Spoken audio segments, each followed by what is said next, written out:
Hello? Hello. All right. Okay. Echo cancellation is Here we go, on. mate. Does that sound good? I think I think we nailed it, mate. Oh, I think we yeah, nailed geez. it. That's all. Yeah. So stressful stuff. I know we've lost about 15 minutes there. So if we sack off Nike, Toffee Club, away day brewing, we'll Yeah. just go back Talk to about the kids hats. or something. Yeah. Yeah. Mate, how's the morning started over there? You're Portland, right? Yeah, I'm in Portland. It's a dreary Portland day. So it pretty much rains for 6 months. And then literally this weekend, it's going to be like 85 degrees. I saw it's going to suddenly turn into summer. So what's 85 degrees? Like 30 something Oh wow. Celsius. So yeah, I'm not prepared. But yeah, I'm going to Mexico That's though this weekend, so just in time. Just as the weather gets nice here, I'm like literally leaving. getting out of Dodge. Yeah. Yeah. Is this just a family holiday? Or No, it's not. It's we are. I'm going on my own with a pal. My wife, we're doing a really grown up thing. Me and my wife are doing. She went away with her friends, and I'm going away with my friends. And like we took the kids back to Europe last for the whole of like last summer, so it cost a fortune. So we're going to do that every 2 years, and then in between we'll do our own little vacation. So yeah, nice. Just going down there with an empty bag. yeah, basically. Nice one.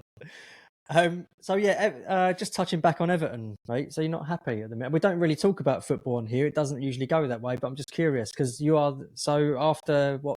This is the 55th recording, I think. Um, and you are the second Evertonian, rather, and it's consecutive. Aaron Well, was on last. Your pal Aaron Durand, yeah, and yeah, who's lovely, by the way. And yeah, and now straight yeah. off the bat, there's another Evertonian. I He know. doesn't seem That's too like happy with I think with either. yeah, I think we're the only two Evertonians in the whole of Oregon. So that's how we've become friends. Yeah, I don't know. It's I don't know. Like, you get sucked back into it, don't you? It's like we're like we're so bad, and it's such so mismanaged club that you're like, I'm not watching it. I'm not getting up early. I've had enough. I'm never doing this because here the game's on. It's like Saturday morning, 7 a.m. So effectively, my weekend's ruined by 9 a.m. every Saturday morning, and like I'm just in a grump, and I'm like, I'm not going to bother anymore. Not going to bother. Go and beat Liverpool. Okay, I'm back in. I'm back in. Like, texted it. Well, texted everyone. Texted Aaron. Like that's it.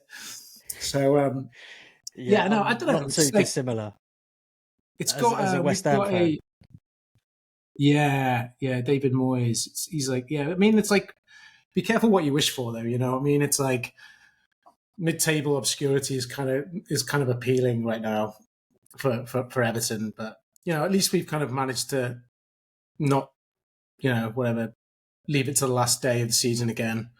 But I do worry that next year I think there'll be three better teams in the Prem coming up, so we better step it up. But yeah, I mean, I just we won't talk too much about Everton, but yeah, I don't know. Sean Dyche, he's the right man for the job. He's doing a great job considering we sell our best players every season. Solid defensively, great goalkeeper. Jareth Bramthwaite, oh my god, he's going to be like a future England star. Pretty sure if they can keep hold of him for one more year, we're all good. But yeah, we just got like no creativity. It's a hard watch. It really is.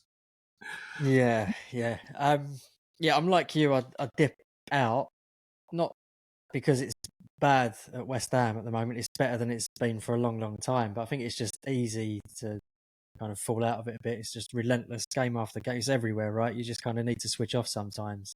Yeah, Um, I mean, it's interesting to say that I definitely go through phases of being into football. I'd say, do you know what I mean? Like sometimes people will talk about some players who used to play for Everton. And I was like, they played for Everton. When was that? And they were like, oh, like 2000 to 2003, and I was like, oh, I think I was doing something else then. It's Yeah, like, yeah, whatever. yeah. There are I was definitely more into going def- out or whatever, something better than watching Everton every weekend.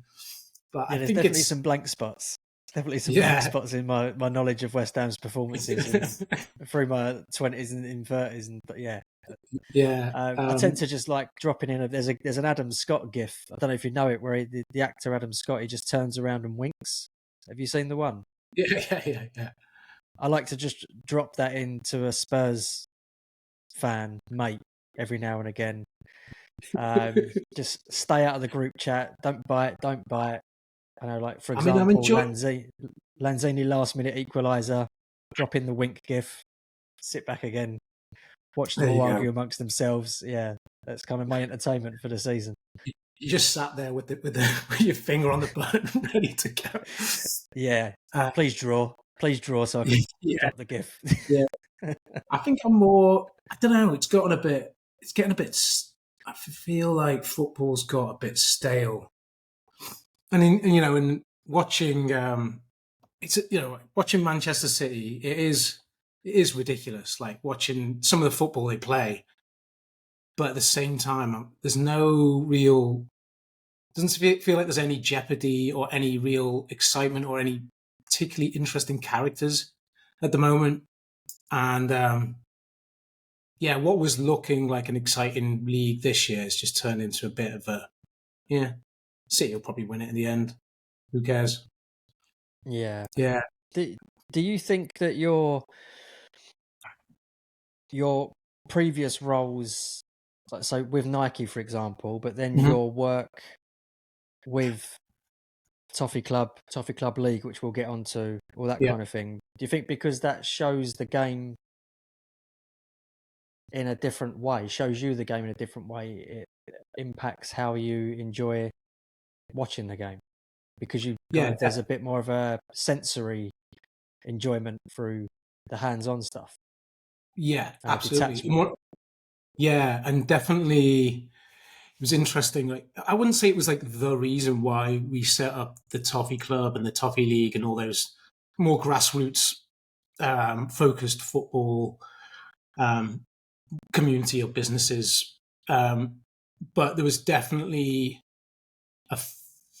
it was definitely like an itch that was scratched that wasn't being scratched by working at Nike. Because you're dealing with it's elite football at the very highest level, and it's elite football plus corporate plus innovation, and you're also working potentially 2 to 3 years out from what's actually happening on pitch.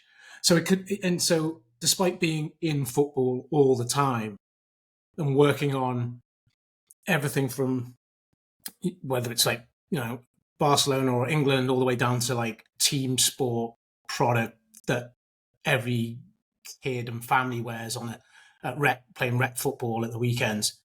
You're designing, reviewing, working on these projects, but it somehow just didn't feel entirely connected on a day to day. You're not getting immediate feedback, and we would do. There was lots of elite athlete insight sessions, and we would go and visit various clubs at various levels, whether that was the very top or kind of more like grassroots clubs. But it's still it's you're not living and breathing it as on a daily basis. Whereas the Toffee Club and the Toffee League that we created, and which we'll get into in a bit, was very much like immediate, and you're creating something new as well. And I think that might be the maybe living in America. There's a little bit more openness to like newness, like the structures of football are a little bit more open to interpretation, and so people would definitely run with the ideas that we had.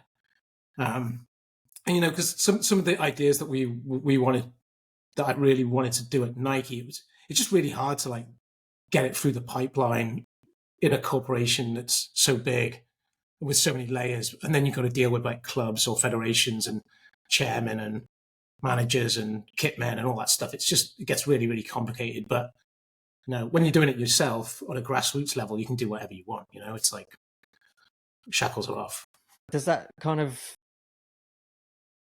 the appeal to that, does that kind of revert to play a little bit more than the reason you get into these things in the first place? Like as a youngster, you've got your creative outlets, and they're kind of, they're not sullied by the real world, and then you start earning money through it, and there's, like you say, there's some constraints that come with it, and you maybe lose touch with what it is that drew you to it as a kid, as a youngster.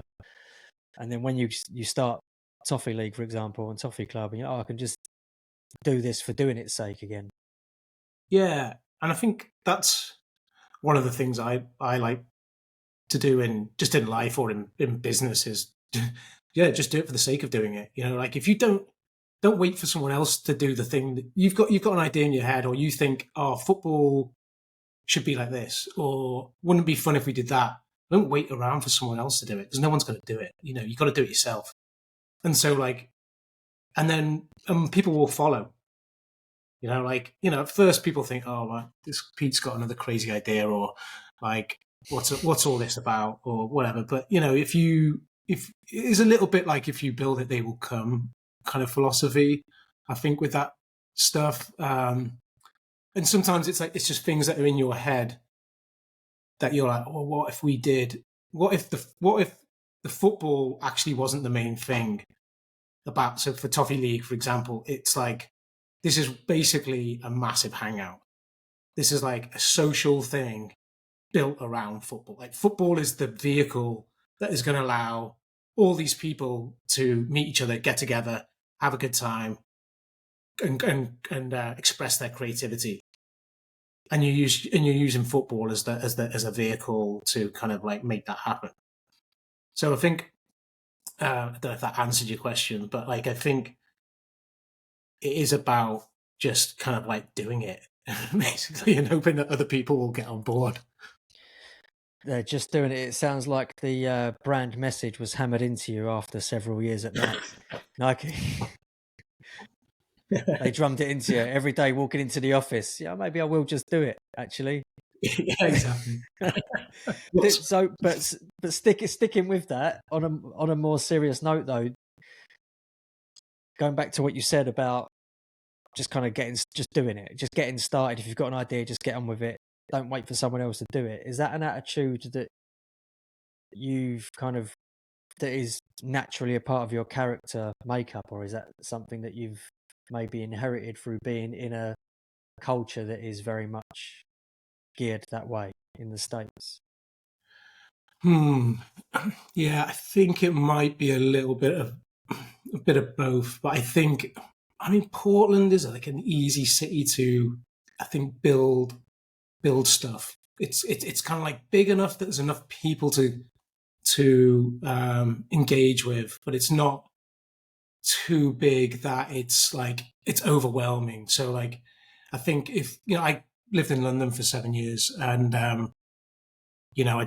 would I do something like the Toffee League in London? Can you find the pitches? Does the fact that it's London, is it like you don't know who's going to show up? It could be. I think with Portland, there's already like a built-in, like, how to say this, like an attitude or a vibe that's kind of quite supported and kind of like open. Like there's a little bit of I guess it's like almost like an unwritten rule in the city where it's like, don't be a dick, like just be cool about it. And I think it might be harder to do something like that in a major city where I think people might take it seriously or something, or get competitive, or just get into a pitch is hard work. I think there's a lot of challenges against you, whereas like here it's a lot easier. but and then also like in the US, there is that kind of like can do entrepreneurial spirit is definitely like it's rubbed off on me for sure. I think, and also I think like once you've done one thing, like once you've done, um, we opened a pub. That was I don't think we knew what we were doing at the time, but it was like a massive undertaking, and just running the day to day was a huge effort. But I think once you've done one thing, it's much easier to do another thing. So it's like, now we've got like a run club. Now we open a brewery. It's those things are a lot less intimidating once you've done it once. Like you can do it, and like if it doesn't work out, doesn't matter. Like go and do something else. You can always go and get another proper job. Does it make you I guess like less intimidated by the prospect of failure? I guess once you've done one thing, even if it can fail, I guess you're looking at it on the other side of the coin. Well, we'll learn something from this experience that we can take forward into another anyway, regardless of what happens here. Yeah, definitely. Brewery to pub and the Toffee Club itself. For those who don't know, who listen to this, was like it was like an English football pub in Portland, and it was like we built a whole entire like program of watching games, having the Toffee League, which is a separate football league, and it was just basically a massive hub in Portland. And it was, for a lot of people, everyone thought that it was like hugely successful, but the reality of it was that the actual business side of that was really tough. But we did it for 7 years and didn't make a single penny, but we learned a shitload of things, and we're going to take that experience, that knowledge, and all the people we've met, and all the moments and shared moments we've had with people. I mean, that was like it was worth it just to do that. If someone asked us again, would you do it again? You'd go like, yeah, of course we would. It was amazing. Didn't make any money, lost a load of money, but it was just a fantastic experience, and we'll take all those experiences and knowledge into the future for the next venture, which is the brewery. Sticking with, I guess, the concept of creating something, just briefly, where is the draw for that coming from for you, and the desire for community building, which is obviously present amongst the Toffee Club pub, the league, even the brewery to an extent, I guess. Where is this? Where's that coming from? Yeah, I think me and my wife Nikki, who runs the businesses with me, well, she's the main boss really. I think it's like we're social people. Like we like meeting new people. We like hanging out. Like if we can make a business also fun and social, then it's a creative outlet for me as well. That's all the better. I think also when we moved to Portland in 2009, we didn't really know many folks working at Nike. It's mostly Americans, and you're living somewhere where you don't really know folks, and so we slowly built up like friendships. But I think we kind of we love Portland. We don't really necessarily want to move back to England or Europe, but there's a few things that are missing here that we think would make our lives a lot better. So we just kind of went about like creating those things, and and now they form that part of our lives that was probably missing. And by the thing that was missing is effectively like your local pub. So like if you think in the UK, the pub plays such a central role in your social life, whether you're going there to get a full English breakfast in the morning, or you're going to, you're watching a game, or you're you're just grabbing a couple of pints, or there's a DJ on later. We just wanted to bring that sensibility, that vibe into Portland or into the US, and that doesn't really exist here. There are like English pubs, but they're almost like cliche, kind of like Disney-fied English pubs. It's very much about like beer and food and like pictures of the Queen on the wall, like dark wood, etc., etc. And then you've got like dive bars, which are it's a very American thing, and then you have like kind of sports bars, which are more like big screens everywhere, and it's very much American sports. Then you've got like restaurants, and there isn't really that pub culture that exists in the UK, and that was kind of like what we really wanted to create, just like something where you could come in and watch a game in the morning, and you could literally stay there all day. Like people could come and go, come in for breakfast, and then leave at 2 a.m. in the morning after a DJ session. That's a long day. That's a long day. It's been done. It's definitely been done. Was this phase straight out of? So did you go from Nike to the Toffee Club pub?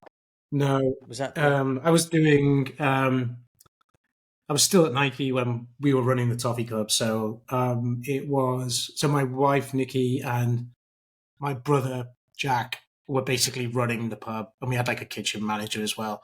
So they were effectively running the day to day. Like they were paid, like salaried, and then I would be more of, I don't know, the creative behind the kind of ideas, the flyers, the posters, the Toffee League, like more kind of like the community champion. So yeah, it was a busy time. So like it was just nonstop. I had this kind of quite mega job at Nike, and then in the evenings or the weekends we were pretty much doing Toffee Club all the time. But it never really felt like a chore. It was just always fun.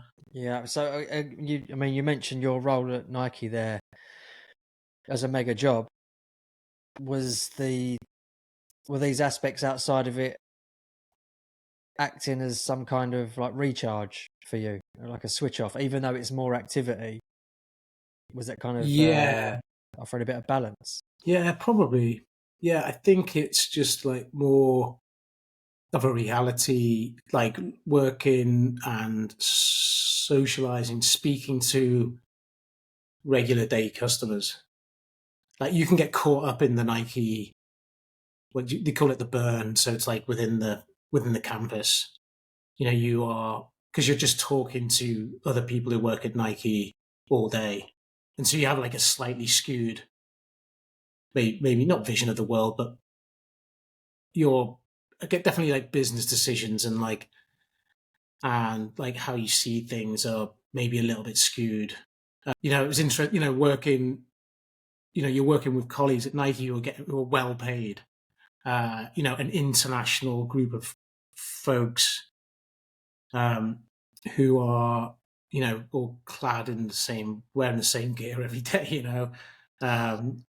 Who are used to having the red carpet rolled out for them, and get to travel around the world and meet elite athletes and are just generally well-heeled folks. To then, I'm working, maybe I'm helping like wash dishes with a minimum wage dishwasher at the Toffee Club, chatting to customers who are from, are from locals or from all walks of life, right? Doing different jobs. And so I think it was good. It's just it was just good reality check to keep your feet on the ground, kind of not get carried away with the, I work at Nike, yada, yada, kind of bullshit. What was your route into Nike? So I worked for a company called, long story short, but I studied fashion design with marketing at Northumbria University, and then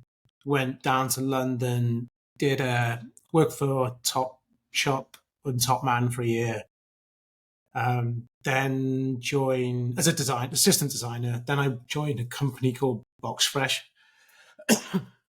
So some of your slightly older listeners will remember that brand. It's like a streetwear brand based in London. I was doing that for like 7 years, and then did a bit of everything. It was like design, marketing, branding, graphics, apparel design, all like everything. We'd organize parties, the whole thing. So that was an amazing experience. Got to travel the world at a pretty young age, visiting factories in Asia, and we had stores in Japan and a few other places. So that was an amazing experience. And then I just woke up one day and I was like, wanted to get out of London. So I phoned a recruiter, a friend of mine who I knew, and just was like, "Hey, get me out of London, or out of the UK. Want to do something different. Still within the design industry, but like just different place." And he literally phoned me up a couple of days later. Said there's a job going at Nike in Amsterdam. So their European office is based like half an hour outside of Amsterdam in a place called Hilversum. And this job was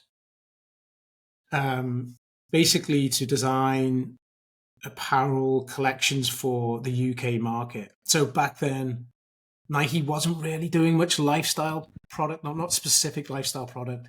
It was still very much on the performance tip, but the European market was more advanced than the American market in terms of like streetwear.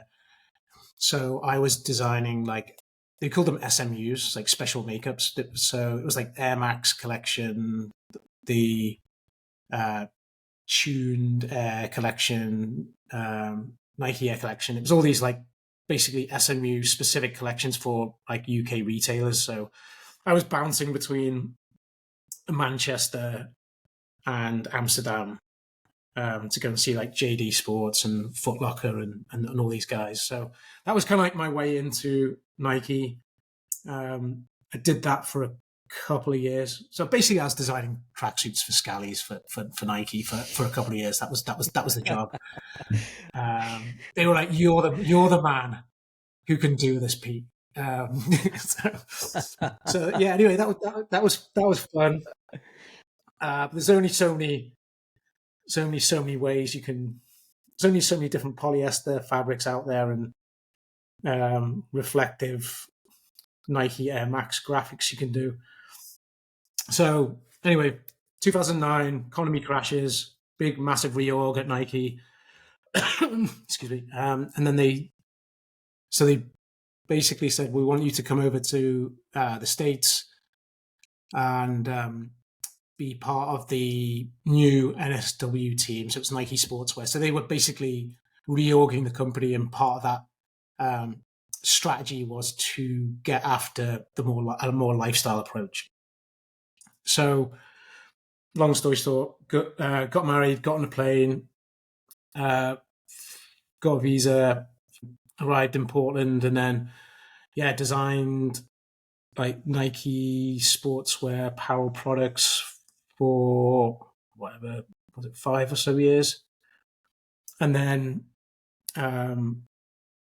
further got a couple of raises or promotions, sorry, and then got asked to move into the football department to effectively the brief really was to kind of try and make football more lifestyle. That was the general brief. It's kind of like, okay, we were doing bits of football lifestyle product in the sportswear department, but then they were like, okay, well, hang on, we've got all these clubs and federations. We need to be maximizing the opportunity here. We think there's a bigger shift in the culture of football that's happening. We want you to kind of lead the team into that new space. Yeah, so and then did that for about 6 years till the end of 2020, and then finally called it. First question: do you feel any remorse at your involvement in the Scally tracksuit wearing movement of the early 2000s? No, I'm super proud of my. No, I don't know. Maybe Conscience I is could clear. have. Yeah, how could have? I managed to get everyone away from the 3/4 pants. So that was. I would say that was my claim to fame. That's a win. That's a Moving win. move, moving away from the That 3/4. Although I've heard it's coming back, which is so maybe they'll give me a job back in Europe to like yeah. do specific. We've New got one more focus job is for you, going to be Pete. on 3/4. Yeah, one last hurrah. We're bringing the team back together. JD Sports times Pete Hoppins times equals 3/4 length pants Just when you with thought it was loads of safe to go reflective back down the high piping. street. Yeah. um, throughout that journey at Nike, I mean, like that's obviously there's a massive trajectory there. How are you? Can you remember even? I guess like how are you responding to that added um, career profile and Mm-hmm. pressure, I guess as well. Um, maybe your early exposure at Topshop and Top Man and the kind of lifestyle that came with Mm-hmm. uh, contributed to some self confidence. I don't know that, but yeah, what's the kind of what's going on Yeah, with you as that Nike journey is evolving? yeah. I Because think that's big you time, isn't it? are. Yeah, I think it was.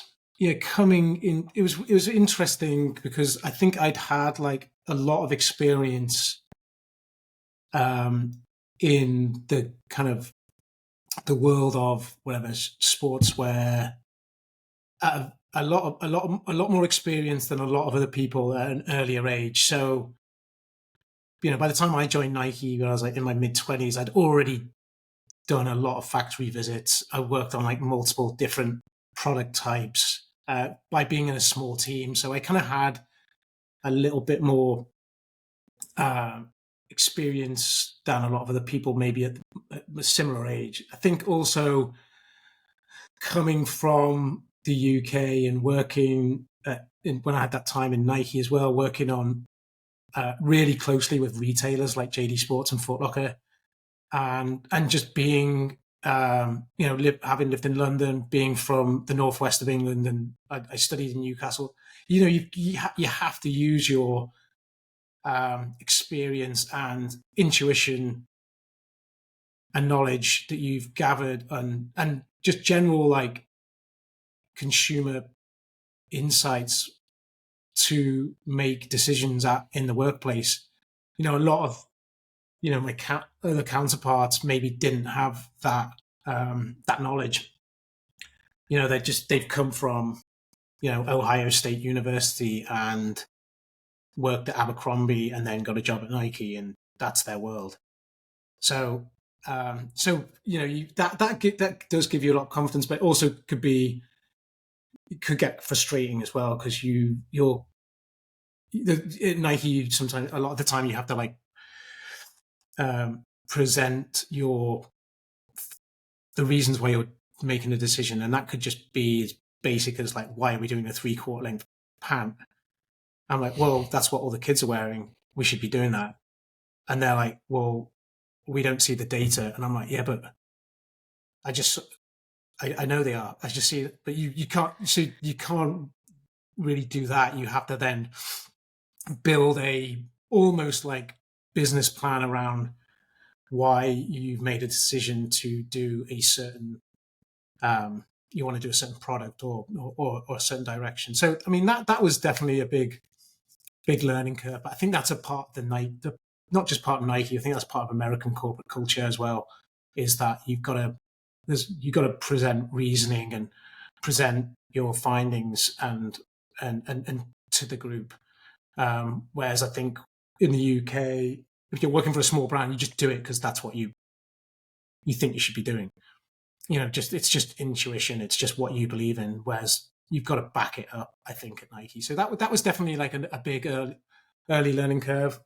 And then I was always, yeah, I definitely had a massive anxiety issues of not being. I mean, you're surrounded by some of the best designers in the world, and so that is definitely kind of a humbling experience.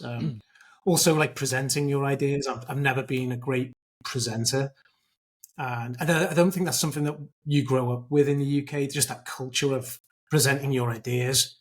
I mean, my kids are going to school here, and they're probably better presenters than I am already. You know, at like 7 and 9 years old, because it's just part of the teaching and the culture and how they go about things. And so I used to find They that super.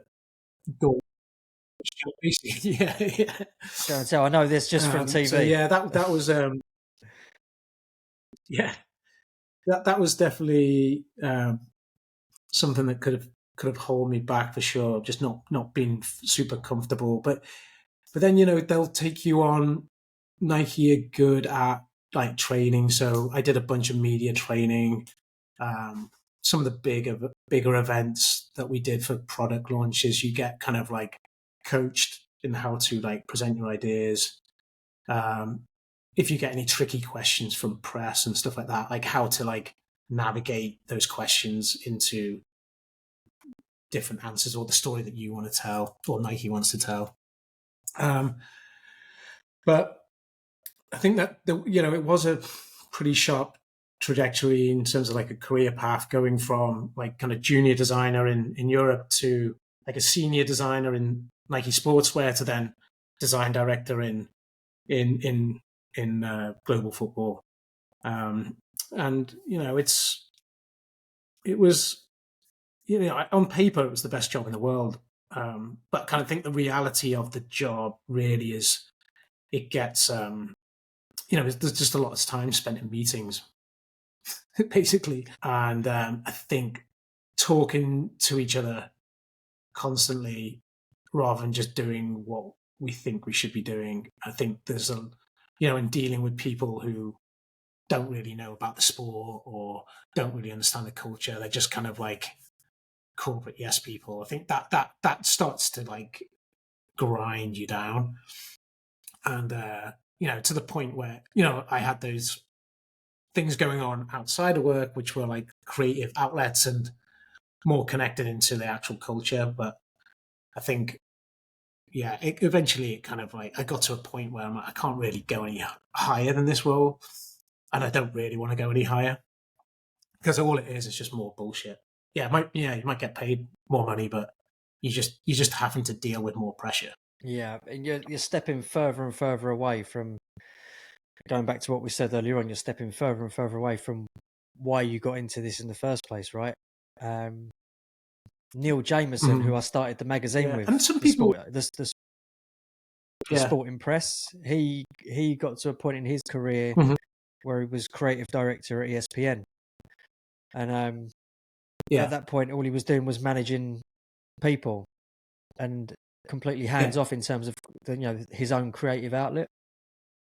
So it kind of relates to what you're saying. There was definitely and I think there was a sweet spot when I was there where I was like it's like senior designer to kind of junior design director, where you're still working on the product.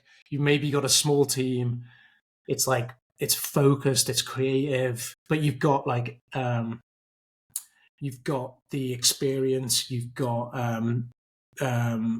like you've got the ability to you've got responsibility, but it's not too much responsibility, if that makes any sense. I think once you get just to this point where you're like you're not, I'm just managing people, so I'm managing managers, and then those people are managing the team, and then you're just managing up as well and sideways, and you just kind of like, what am I actually doing here anymore? Like it's like, what is my value? And so you're just trying to insert yourself into a process to just try and keep things going and making sure everyone's happy, and then that just gets like, what's the point in this?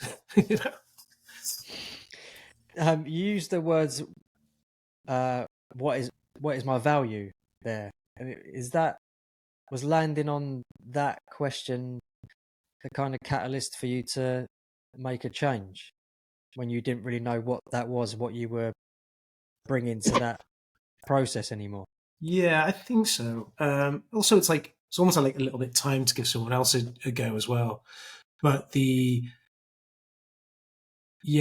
like how I think I don't think that was necessarily. It might have just been like a time and a place at Nike at that moment where it was like, all right, it's becoming the company's becoming too big, too corporate, that these ideas that we have or we're working on a creative direction for the season or we have some concept, it was like it's becoming too hard to just get these ideas through the company because you've got to get too many people on board who don't really care or don't know or and then you've got to convince all the designers that this is a good idea. It's just it gets and so then you're like, well, if I'm not doing that anymore, then what am I actually doing? I'm just like managing people, which I'm like, might as well just get like a man manager in and to do that. You don't need me to do this. Yeah. So I think there's just I think that this is a thing in all corporations. It's the classic like individual contributor versus the kind of the management route, right? And I think within Nike specifically, and I'm sure this is like all corporations, this pretty similar where you have you're going down this path, you're working for a company and then you basically for your career development, you've got to basically pick a route, but the individual kind of creative route that doesn't really allow you to get like say promoted or get more money or more responsibility. It's kind of like becomes a bit of a dead end, so you end up kind of like getting kind of steered into this kind of like management role where it's you're effectively taking creatives and people who want to just do the work and be creative every day into kind of management space where they're not necessarily that's not really what their skill set is. And I think this happens square peg everywhere. round hole, isn't it? It's definitely like square pegs in round holes all over the place. So then obviously you're getting to the point where you need and want something different, and that's where attention starts going over to the Toffee Club, I guess, right? On for some extracurricular activity, and and yeah, I guess all what you've just described there with the processes at Nike and what you're experiencing there, what you're doing now is the complete antithesis of that, right? You have an idea, you try it out, you move on, and repeat, basically. Were there any? So that's a step back to just kind of pure, pure creativity for creativity's sake. Mm-hmm. But were there any learnings from Nike that have been useful in your entrepreneurial stage? Yeah, I think planning is the most important thing, or having a future plan, and thinking about where things are heading, what is coming down the pipeline, and just being like, I'm pretty sure like most entrepreneurial small businesses, you get stuck in the day to day all the time and just trying to figure out how to, whether you're trying to keep the lights on or you're just trying to staff up for the weekend, or what specials are we doing this weekend. I think, which you still get caught up in that stuff, but I think the work we did at Nike, where I actually by the end of my career at Nike, there was a lot more future strategy planning, like what are the big concepts we're looking at for I don't know, whatever. Take an example. So World Cup, for example. So we're going to be working on World Cup. Okay, what's the creative direction? What are going to be the key styles that we're going to push? What are the stories we're going to tell? How are these going to drop on a cadence? This is all stuff that's like 2 to 3 years out. What are the innovation stories? You've got all these parts of a puzzle that you're trying to put together to strategize a kind of a major event, and you're working alongside. It was apparel design director, but I was also working with footwear. You're working with the business. You're working with sports marketing. You're working with brand marketing, advertising. You're working with all these folks to put, on the biggest stage in the world, what is a brand's point of view going to be? So, I'm going to take some of that knowledge and apply it to like my little, startup brand for sure. And I think a lot of that is just around how do we, I think storytell, and how do we kind of make the most out of like moments, and then just like future planning as well. So we're not scrambling every weekend to just try and come up with an idea. And that might be as simple as like having a social media strategy for like 3 months out, or it might be we're thinking about what we Toffee Club or Toffee League or Away Days Brewing, what are we going to do for World Cup in 26 when it comes to America? Like we're starting to think about that now, whereas like most small businesses will probably be like, okay, shit, World Cup's next week, panic stations. So I think that forward-thinking, strategic stuff is the main thing that's kind of like helped us in the entrepreneurial world. What was the transition like for you personally, coming out of corporate and into entrepreneurial? Was there a bit of an adjustment period? I would say, yeah, I'm still kind of figuring it out as well. So I think it's been 3 years since I left Nike, but even before Nike, so I did like 13 years at Nike, and then 7 years before that, I was working in a box fresh, Top Man, Top Shop. So that's 20 years of 9 to 5, where you're effectively working on a shared calendar that everybody else is part of. Excuse me. And I think that, where like going from basically your life is kind of like organized for you to now it's not like that's been the biggest adjustment. It's like how to prioritize things on a day to day. So if I'm doing, we've got the brewery, but I'm also doing like freelance consultancy stuff. It's like okay, so if you've got a project on, you've got a project on, but even that you've got to manage yourself. Nike, it's like corporate world. It's like, yeah, your calendar's already full for the next month or so. You know where you've got to be. You're just going from one meeting or one place to the next, or this is the gap where I've got to do this work. It's very structured. So to go from like a really structured corporate environment to pretty much like organize yourself on a day-to-day basis, that has been like some adjustment. I mean, literally for the first 6 months, a year, I was like, I didn't really know what I was supposed to be doing with myself. But now I'm kind of like starting to kind of get into a little bit more of a groove. But I think there's that. I still feel like I should be doing something all the time. That is one. So even if I've got like some downtime, I'm like, what? I feel like I should be. I might busy myself doing some kind of work.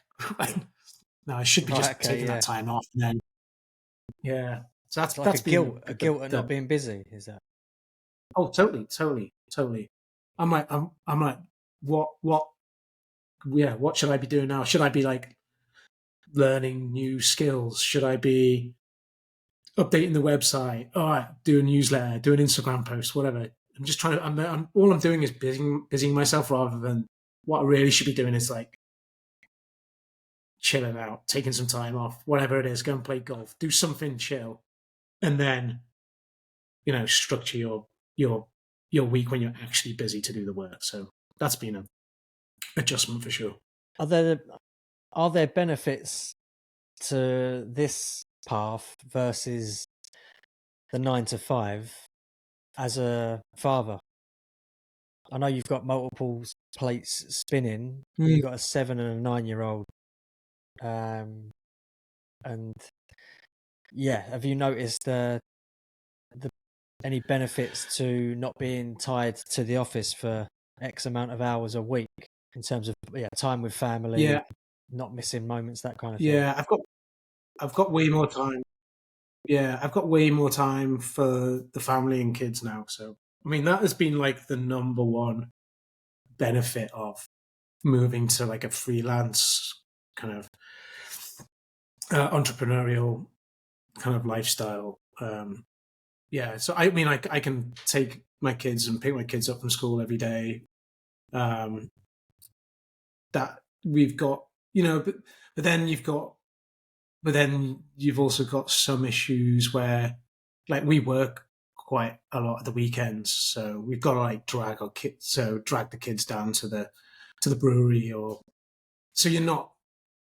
There's definitely pros and cons. I think, obviously corporate life is changing now with a lot more work from home. So maybe it would be slightly different if I was like, back in corporate now. But, and then there's the kind of money side of things as well. Whereas like, working, especially in America, there's like a lot more opportunity to earn more money, get promoted, get shares in companies and all that stuff. So you can definitely acquire wealth and set your kids up for success in the future. You get health insurance, you get all these like benefits that you don't get being your own boss, for sure. So yeah, it's a balance. I think the way in which I've approach this in terms of like doing the corporate thing first and then doing the kind of freelance consultancy is probably the smartest way, where when you've got the energy to work in the corporate environment and just being able to deal with the bullshit every day. I think, and and the commutes and all that stuff and the travel. I think that's good to do it at a younger age, and then take that experience into the consultancy world. I think it's probably the smarter way to do it. No regrets on that note then. I'm quite pleased with your decisions there. Well, I think it would be really hard. I think it'd be really hard if you've been your own boss for 20 years to then go and get a job for a big brand. I think it would be super. I think it'd be really hard. But I think also it was definitely. I tried to avoid hiring too many when we were at Nike. Trying to avoid hiring too many young designers who were straight out of college. Like, bar a couple of people who were like so talented, we were like, we got to get them in. But I think it was always wise to have someone who's worked for like another brand or another smaller company first, just so they've got like some kind of reality check first, and they've done a bit of everything, and they understand how hard it is to make a sell. So what I mean by that is that if you're working for a smaller brand or company, it's if the product that you design doesn't sell, then the company could go broke. It's like it's vital that things that you do sell. Whereas at Nike, it's a different outlook. It's more like, what are we going to put the swoosh on? How are we going to put the swoosh on this? Because the brand is so strong and so powerful, pretty much sell anything. So it's really the internal discussions that you have in that corporate environment are very much about just internal. Is that the right thing to be putting out in the world, rather than necessarily we need to put this out because it's got to sell. It's probably going to sell anyway. You just got to work a lot harder. Right. Does your corporate conditioning, for want of a better expression, bring with it any urgency in terms of wanting to grow your entrepreneurial pursuits versus just letting them find their way more organically? Good question. I would say I think I think there's the reality of understanding what it would take to grow something large to like a much bigger scale. I think I understand what it would take to do that, and then for those reasons, I'm not doing that. If that makes any sense. I think those are two different paths. There's a I don't know what it's called. It's called like a lifestyle. We're effectively a lifestyle business, right? Based. So we work in the business. It's like if we were to do this for the next 10 years, we'll take a wage from the business. We'll work in the business. It's part of our lifestyle versus kind of a growth business where it's like, okay, we've got investors, we're building this to grow, to sell it, to ultimately make a massive buck further down the line. I think those are kind of two separate paths. Our idea is to have this kind of lifestyle business, and then if it can, at some point, if someone wants to come in and buy it because they like the look of this and they think it's valuable, then we could sell it. But I think going all out and trying to make this into a massive brand isn't really what we're trying to do here. I guess your learnings from Nike would come in handy there, right? Because I think also it becomes. I think if that's what you want to do, then that's great. I think it's just it becomes a different animal, and then you got to bring on a lot of people, and it's just going to change the whole dynamics of what you're trying to do. Yeah, we'll see. I think we've got to get this thing firing first, and then we can kind of decide whether it has more legs. Actually, to follow up on that question, I think maybe one of the reasons why we closed Toffee Club down and decided to go with Away Days Brewing. So we opened Away Days Brewing in 2019, and it's in like a small building next door to the old Toffee Club building. So we closed Toffee Club down, and the lease ran out on the rent, and we just decided to go all in on the Away Days because we feel like the Away Days brand and it being a brewery and having a product itself it is more scalable if we wanted to grow it. So I've kind of like answered your question in two different ways. So yeah, perfect. Yeah, it's like one of those old exercise books from school where you could kind of choose an outcome. Remember fiction? Yeah. Fiction of like what door do you go through? I'll go through that one. Oh, you've died. Yeah. Okay, yeah. Great. Scale back. I thought you were going to talk about the old French textbooks, the ones like was it Rochelle or whatever, where you could like literally rub out. They were so old. You could get a rubber and you could rub out the illustrations. So all the textbooks from our GCSE French, yeah, they all just had like the faces rubbed out with massive cocks on them. That's the first soundbite for promoting this episode, right there. There you go. That'll reel the listeners in. Does closing the Toffee Club down remove like a bit of? I mean, there's a lot of emotional impact on holding a space like that, I imagine, right? That comes at Yeah. a cost in Mhm. terms of output, emotional energy output. So does that help you in turn with Home and Away Studios and the Away Day Brewing? Yeah. Yeah, for sure. Yeah. I mean, we were spending 80, 90% of our time just trying to keep Toffee Club going. And it was just a massive emotional drain. And yeah, it was a tricky one because I think a lot of people thought it was like really successful and from the outside and were always like, oh, it's so good. I mean, they were like, I can't believe you're closing it down. Whenever I come for like the World Cup, it's packed. I'm like, yes,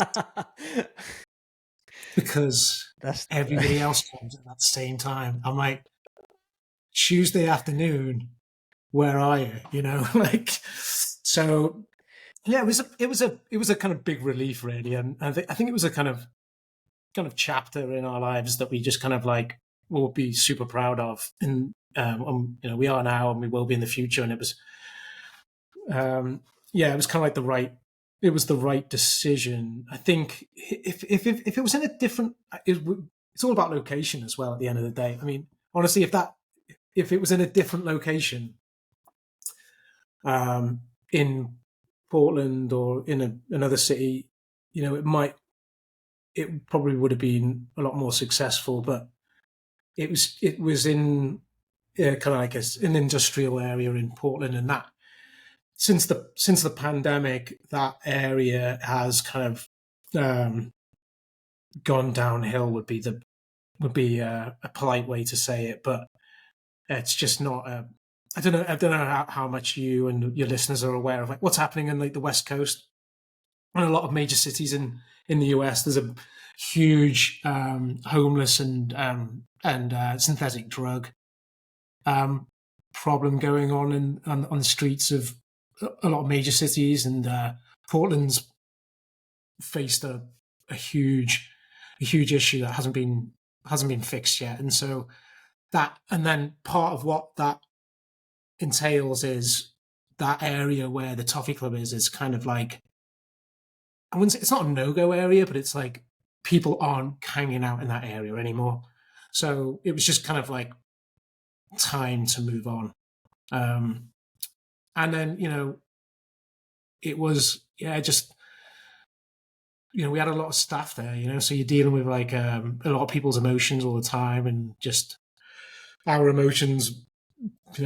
Me and my wife were like take it in turns to, just because we couldn't, there wasn't enough business coming in, so we were like having to work there in like the evenings, and I'd be like washing dishes in the kitchen till like 2 in the morning or whatever it was.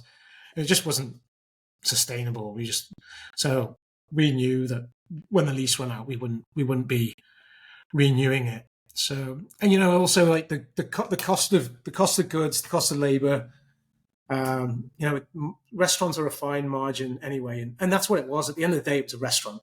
We called it an English football pub, but effectively, it's about bums on seats, and it's about margins on food and drink when it really comes down to it. And I don't think the numbers just weren't there. So it wasn't like an emotional decision. It was more of just a hard, cold business decision at the end to close it. So yeah, for sad and frustrating at the same time, it was like a massive relief as well. Yeah, you've got to be registering that as a win, though. Surely, right? It's easier to not open a pub. So you've Yeah, taken totally, on a yeah, big a yeah, big challenge and lasted a few yeah, years and definitely. learned a lot. Yeah, I think, but it's given us, but it also created what it really did, it helped us get away days off the ground, and because that opened up like 6 months before the pandemic, and so we're like suddenly closed the brewery, closed the Toffee Club, and we're like, well, what? How are we going to get through this? So, but we built like a pretty tight knit community through the Toffee Club, so that actually allowed us to kind of we were hand delivering beer to people's houses during the pandemic, We had like bake at home pies and cases of beer, and we'd throw in like toilet roll and stuff like this. I know that was like at the peak You managed to find COVID. some. That's I think we impressive. were like, people were like, a lot of people, they live out in the suburbs, and they may have been regulars at the pub, but they were, because it was a destination pub, so a lot of people were from the wider surrounding area of Portland, and like we would go and you'd go and visit people with like a case of beer and bake at home stuff, and everyone wanted to chat because they hadn't seen anyone for like a couple of weeks. Well, we were seeing people all the time because we were like bouncing around. So yeah, that was an experience, but it also gave us a kind of authentication already within the beer industry, because we were already selling other people, other brands' beers in the Toffee Club, and we'd done like a few collaborations as well. And so we had like a reputation of having a good tap list, which then when we opened away days, it was like we already had this kind of like a bunch of, we already had a network basically where we could go out and try and sell the away days beer to various other pubs and restaurants and supermarkets and bottle shops in town. So that really actually gave us a massive leg up when we were kind of starting that brand. I guess, yeah, if people are associating that new product with your overarching brand and their experience of it, then it does give it that leg up, right? If they associate you with quality when you say you are now producing your own, they will automatically associate that quality with that, if that makes sense. Yeah. I would imagine. And I think there's, and it's kind of helped with. I mean, we keep the like the Instagram alive, just so we can like we can sometimes use that for communication because we have that there's a big network there.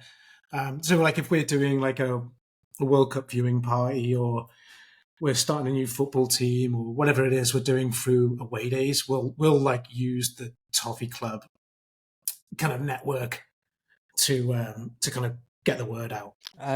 With away days, I guess even with your experience of the Toffee Club and with the league itself, what I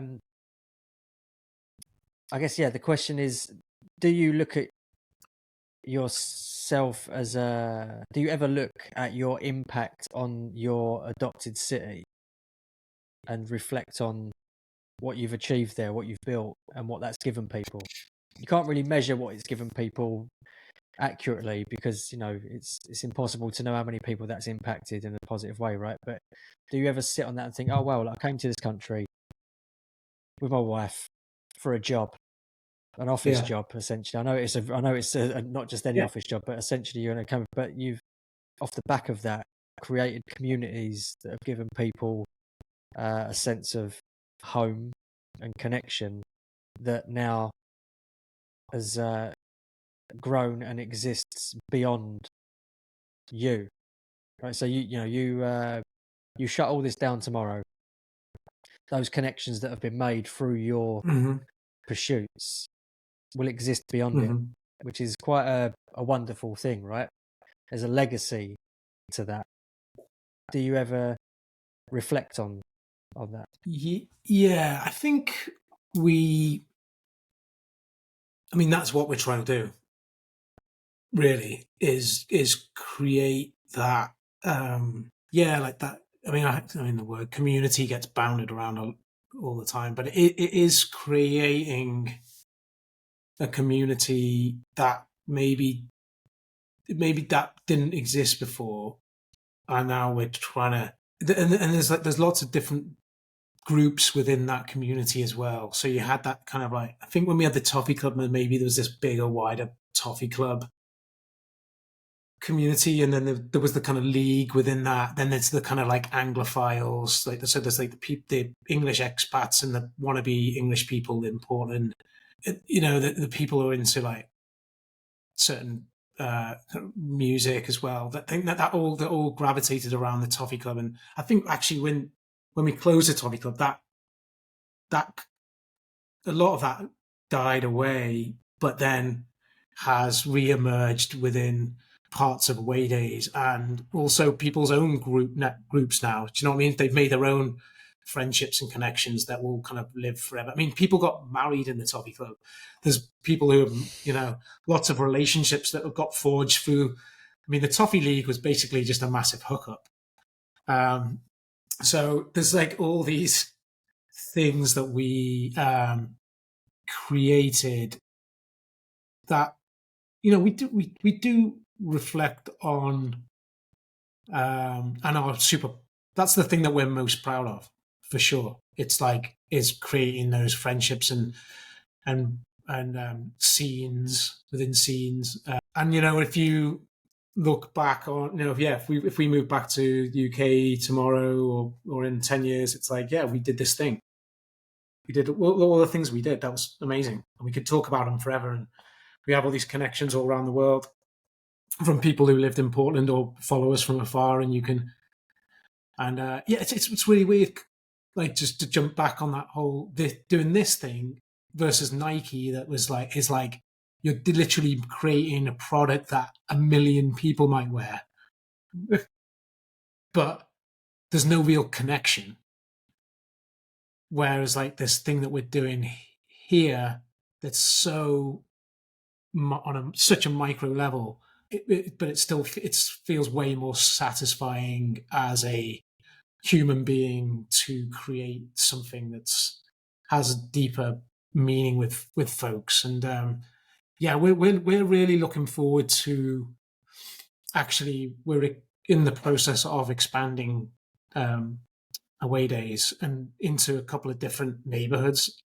So we're actually really looking forward to meeting all these new people and bringing our community-based projects to those different neighborhoods and meeting more people and creating more friendships. So it has been, we do reflect, occasionally, but the work's not finished yet, so we don't want to get too stressed about it. But it's interesting. Even like we just started a new football, an over 40s football team for away days. We have like multiple football teams, but I just took on the management of this team. This is just a little quick example, but I think I took it on like last season. It was a bit of a disaster, but this season it started to come together. But the group of guys we've got on that team, it's taken a little while, but they are so connected now. And they've only been connected for like a year. Some of them known each other for a while, but there's like a new group within the away days world. And they're all on WhatsApp, giving each other banter. They love playing for the team. Everyone goes for a beer afterwards. We're organizing like trips, and everyone's, that is really satisfying to see something like that. That is just sometimes it just needs a little push and someone to just go ahead and do it, and then let them just take it on from there. So yeah, that's definitely the most satisfying part of the job. Yeah, there's like tangible evidence there of having a positive impact on people's lives, right? You see it happening right before your eyes, and it's quite a beautiful thing. And that's like the secret sauce. That's what it's all about. It's all well and good bringing in money and all this kind of thing, but what really satisfies us is how we feel, right? If you feel good, then everything else falls into place.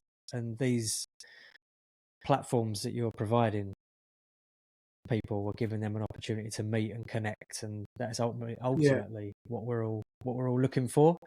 I'm conscious of the time, so I'd like to, if I can finish up on one more question, if you don't mind. Yeah. If tomorrow all of this was shut down, what's your next step? Next step. I think I would like to go to Mexico, obviously. Yeah, Mexico. Take a trip across the US, because there's still loads of places I haven't been to. I think we'd moved back to. I don't know if I'd moved back to England. I'm not sure. Europe, maybe. I don't know. I think we'd have to do something, but maybe it's just like a mini version of what we're doing now, but like somewhere on the Mediterranean. Right. Okay. Yeah. A bit more consistent weather. Yeah. A bit more consistent with the weather. I'm just looking out the window and it's pouring down. I'm like, what are we doing here? I like the Yeah, way I a little mean, peek through the blinds just informed your answer there. Yeah, I think I'd probably yeah, move to, Spain. yeah. Maybe just a little mini away days on the coast somewhere and just chill out. Paint So pictures of the sea. you would essentially build this again, I would is what probably, you're yeah. saying. Yeah. I think Sounds like you're it'd doing be the right interesting. thing then. Well, it's interesting to yeah. It's actually quite a few people have asked like, would this idea translate to UK or Europe? Because what we're doing is almost like manufacturing something that exists in Europe and but applying it here, and so you can be a lot more. Don't know how to describe it. You can. It's niche here, and it's like a point of view.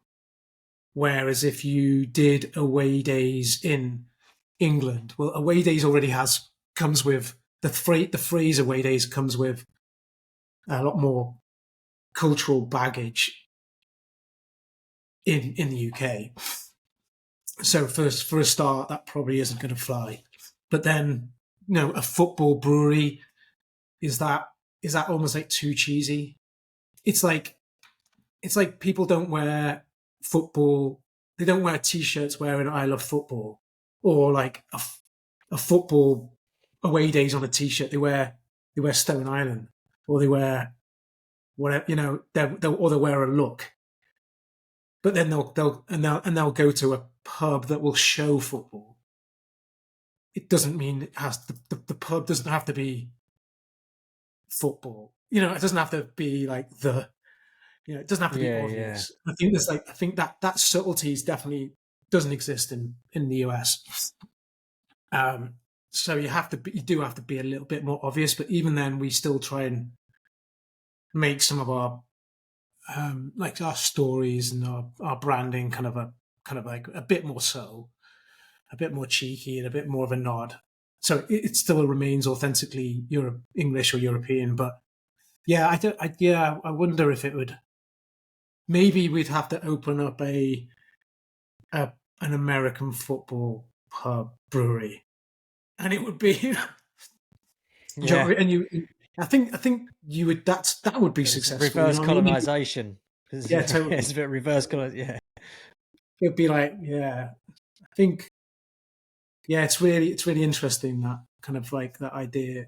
I think you'd have to, yeah, I don't know if it'd work or not. I think you'd have to rethink it. Or I think there is an away days brewery in the UK, but it's kind of like a bit naff.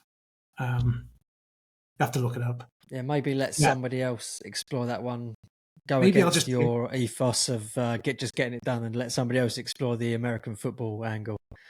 yeah. I don't know anything. Leave that one to someone else. Yeah, the Tom Brady in, or so, I don't know, whatever. Yes, let someone else.